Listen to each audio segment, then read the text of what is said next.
Shema, Yisrael, Adonai, Eloheinu, Adonai, Echad. Hear, O Israel, the Lord is God. The Lord is one. Blessed be the name of his kingdom forever. You shall love the Lord your God with all your heart, and with all your soul, and with all your strength. These are the opening words of the Shema Yisrael, the most important prayer of faith. Taught to Jewish children as soon as they are able to learn it, recited twice a day and twice in every worship. Traditionally, the Shema is recited before children go to sleep at night, a habit they are encouraged to keep for their whole lives until, at last, traditionally, the Shema is to be the last words that you ever say, with your last breath, with all your strength. And Jesus, who was raised with this tradition, was asked, "What is the greatest commandment?" And he said, well, that one, of course. We all know it. We all learned it in the synagogue. We all say it every day. And, Jesus said, additionally, another is like it. Solomon was the great and glorious king in the history of Israel. Solomon was the time when we were strong, is what the people remembered, is what their stories said. Solomon, it is said, prayed for wisdom. And God heard, it says, and granted it to Solomon. What Solomon did, however, wasn't included at the beginning of the text today. Solomon made a marriage alliance with the Pharaoh, king of Egypt. He took Pharaoh's daughter and brought her into the city of David until he had finished building his own house and the house of the Lord and the wall around Jerusalem. Solomon prayed for wisdom, the story says, but Solomon was already a strategist. Solomon, it was said, was blessed by God. There's no doubt, according to the story, that Solomon was blessed. His father David was a warrior king, constantly struggling to hold on to what he claimed. Solomon, though, was wise. Solomon made friends. And Solomon soon gained power. And of Israel it was said, they were as numerous as sand by the sea. They ate and drank and were happy. I remember that not long ago, Mike read the long listing of the daily provisions of Solomon and his household. It was a lot every day. But it was said the wealth trickled down. During Solomon's lifetime, Judah and Israel lived in safety. From Dan even to Beersheba, all of them under their own vines and fig trees. Everyone had their place. Everyone had enough. Solomon's wisdom, it was said, blessed them with this. Solomon conscripted forced labor out of all Israel. The levy numbered 30,000 men. He sent them to the Lebanon, 10,000 a month in shifts. They would be a month in the Lebanon and 2 months at home. Adon-Iram was in charge of the forced labor. Wait, what? But they had been slaves in Egypt. Well, the temple got built, though, is what the story says, and there are 4 chapters of the building of it, the temple. Completely covered in gold, they said it was. Outside and inside. It took 7 years, the story says, to build the temple. And included in those 4 chapters is how Solomon built a glorious palace, including a house for himself and an identical house for his wife, the daughter of the Pharaoh of Egypt. It took him 13 years, the story says, to build his own house, his glorious palace. 20 years in total. And then God came to him again after all these building projects were done. And God said, look, you got that done. I'm glad. Now follow in my ways, and that will be great for everybody. But if you don't, well, that will be historically bad for everybody. And Solomon said, yeah, sure. That's not in the Bible. Probably that's what he said. The very next section begins like this. This is the account of the forced labor that King Solomon conscripted to build the house of the Lord and his own house, and the Millo and the wall of Jerusalem. Hazor, Megiddo, Gezer, Pharaoh, king of Egypt, had gone up and captured Gezer and burned it down, had killed the Canaanites who lived in the city, and had given it as a dowry to his daughter, Solomon's wife. So Solomon rebuilt Gezer. Lower Beth Horon, Baalath, Tamar in the wilderness, within the land, as well as all of Solomon's storage cities. He had storage cities. The cities for his chariots. He had cities for his chariots. The cities for his cavalry. Cities for his cavalry. And whatever Solomon desired to build in Jerusalem, in Lebanon, and in all the land of his dominion. All the people who were left of the Amorites, the Hittites, the Perizzites, the Hivites, and the Jebusites, who were not of the people of Israel, their descendants who were still left in the land, whom the Israelites were unable to destroy completely, these Solomon conscripted for slave labor, and they still are to this day.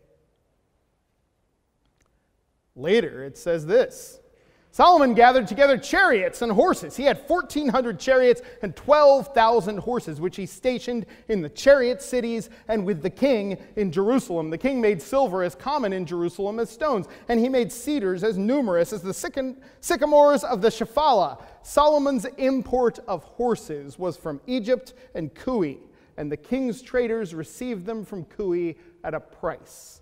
A chariot could be imported from Egypt for 600 shekels of silver, and a horse for 150. So through the king's traders they were exported to all the kings of the Hittites and the kings of Aram.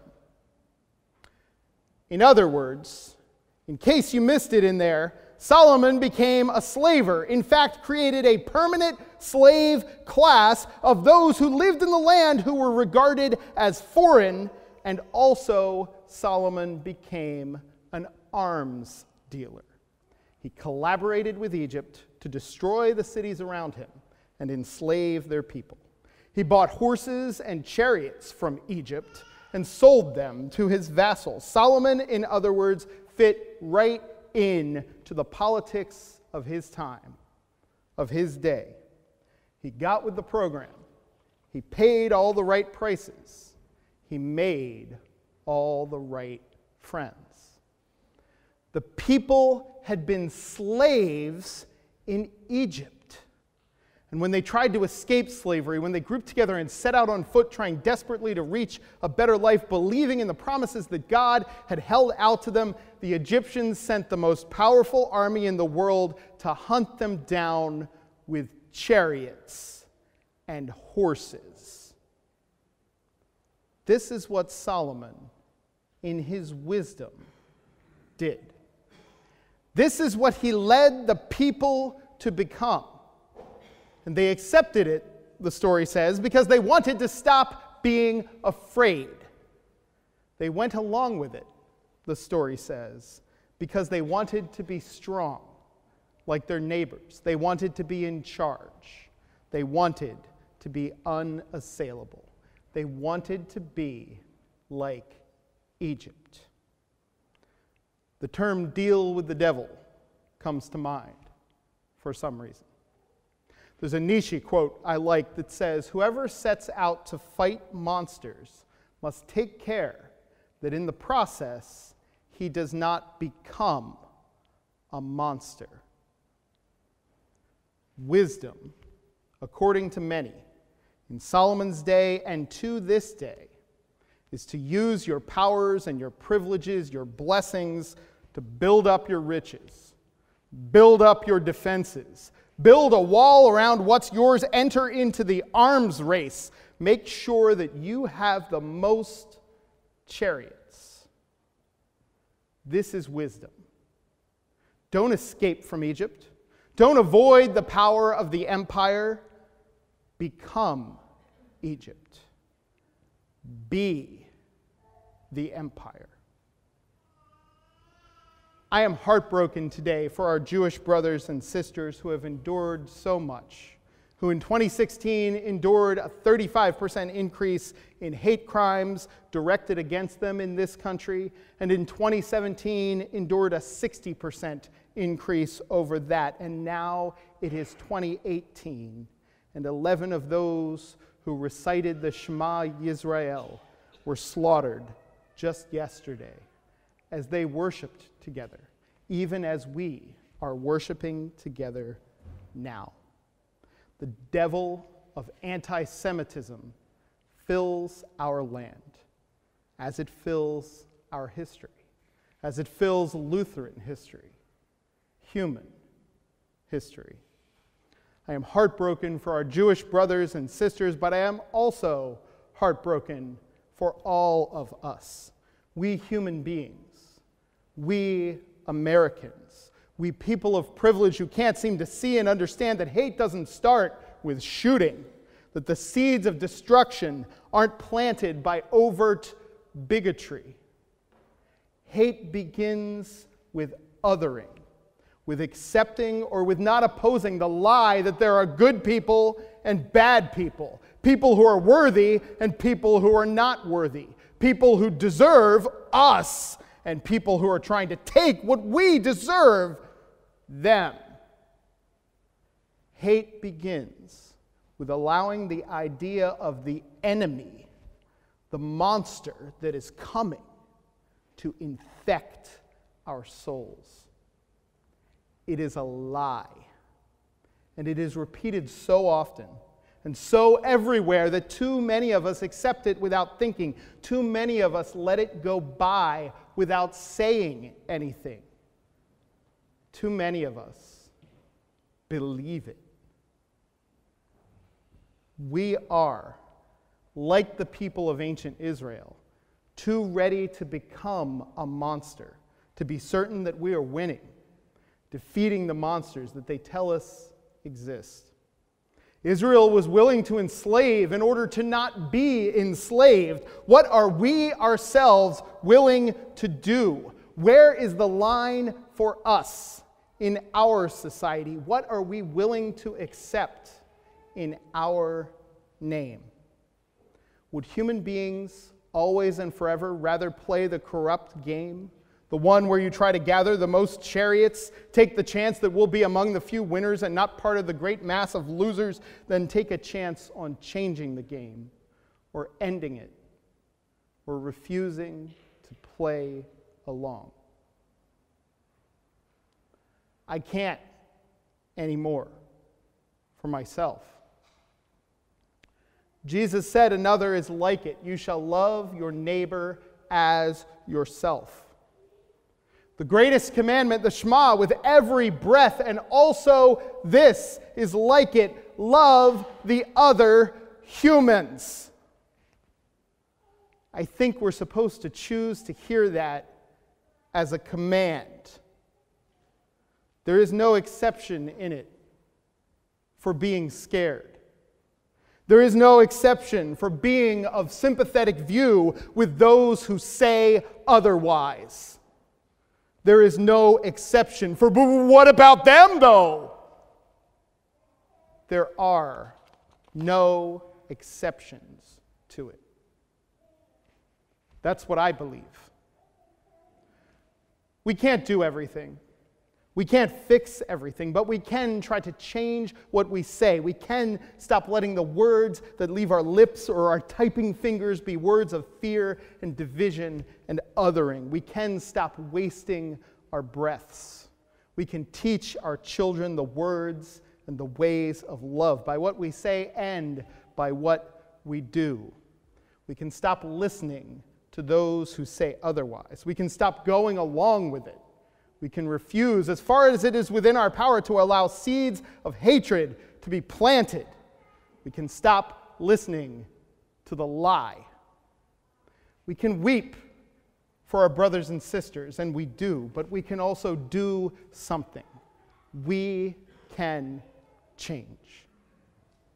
On the morning of August 17th, 1790, the President of the United States arrived in Newport, Rhode Island, accompanied by the Secretary of State, the Governor of New York, a congressman from South Carolina, and a Supreme Court justice. He and his entourage were on a tour of Rhode Island. They'd already visited all of the other New England states, but had delayed visiting Rhode Island because that state had been reluctant to ratify the new Constitution. It finally had, however, and furthermore had been one of the first states to ratify the proposed 12, later cut down to 10 amendments to that Constitution. Upon arriving in Newport, the President was greeted by various representatives of local faith communities who were very happy with the President's strong support and advocacy for one of the constitutional amendments. It ended up being the first one, which guaranteed freedom of religion in the new America. Most notably, in history terms, he was addressed by the local Jewish congregation, made up of people who had fled religious persecution in Europe and had been subjected to persecution already in the new America. Their rabbi read the President a letter of gratitude for his leadership on the religious freedom issue and of the new democracy in general. The next day after he left Newport, the President wrote a reply to the Jewish congregation. Gentlemen, while I received with much satisfaction your address replete with expressions of esteem, I rejoice in the opportunity of assuring you that I shall always retain grateful remembrance of the cordial welcome I experienced on my visit to Newport from all classes of citizens. The reflection on the days of difficulty and danger which are past is rendered more sweet from a consciousness that they are succeeded by days of uncommon prosperity and security. If we have wisdom to make the best use of the advantages with which we are now favored, we cannot fail, under the just administration of a good government, to become a great and happy people. The citizens of the United States of America have a right to applaud themselves for having given to mankind examples of an enlarged and liberal policy, a policy worthy of imitation. All possess alike liberty of conscience and immunities, rights of citizenship. It is now no more that toleration is spoken of as if it were at the indulgence of one class of people that another enjoyed the exercise of their inherent natural rights. For happily, the government of the United States, which gives to bigotry no sanction, to persecution no assistance, requires only that they who live under its protection should commit themselves as good citizens in giving it all, on all occasions, their effectual support. It would be inconsistent with the frankness of my character not to admit that I am pleased with your favorable opinion of my administration. May the children of the stock of Abraham who dwell in this land continue to merit and enjoy the goodwill of the other inhabitants, while every one shall sit in safety under his own vine and fig tree, and there shall be none to make him afraid. May the Father of all mercies scatter light and not darkness upon our paths, and make us all in our several vocations useful here, and in his own due time and way, everlastingly happy. George Washington. May the peace of God, which surpasses all of our human understanding, guard all of us, of all faiths and all creeds, and inspire us to use our blessings to make of this world a better world. Amen.